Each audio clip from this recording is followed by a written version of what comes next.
கிறிஸ்து நம்மை நேசித்ததின் அடையாளமாக பிறரில் அன்பு கூர்ந்து நாம் கிறிஸ்துவின் பிள்ளை என்கிறதை வெளிப்படுத்துகிற காலங்களாக இந்த காலம் மாறும்போது கிறிஸ்துவுடைய அளவற்ற அன்பினால் நிரப்பப்பட்டு ஆசீர்வதிக்கப்படுவோம். பிரியமான அன்பு உறவுகளே, இரட்சகர் இயேசுவின் நாமத்திலே உங்களை மனதார வாழ்த்துகிறேன்.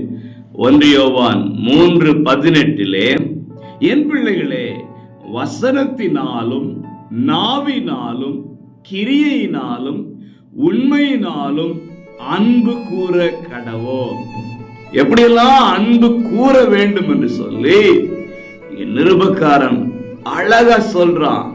நம்முடைய அன்பு, நம்மிலிருந்து புறப்படுகிற அன்பு வசனத்தின் அடிப்படையில் இருக்க வேண்டுமா? அது நம்முடைய வார்த்தைகளில் வெளிப்பட வேண்டுமா? அது கிரியைகளில் வெளிப்பட வேண்டுமா? அது உண்மையின் அடிப்படையில் வெளிப்பட வேண்டும் என்று அழகா சொல்றான். சிலருடைய அன்புல கிரியை இருக்கவே இருக்காது, சிலருடைய அன்புல உண்மை இருக்கவே இருக்காது. அன்புக்கு பின்னாடி ஏதோ ஒரு நோக்கம் இருந்து கொண்டே இருக்கும்.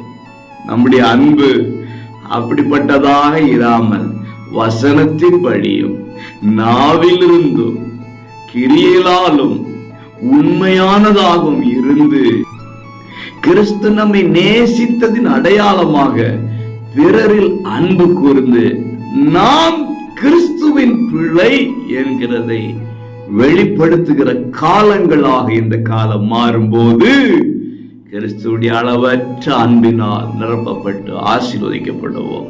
God bless you all.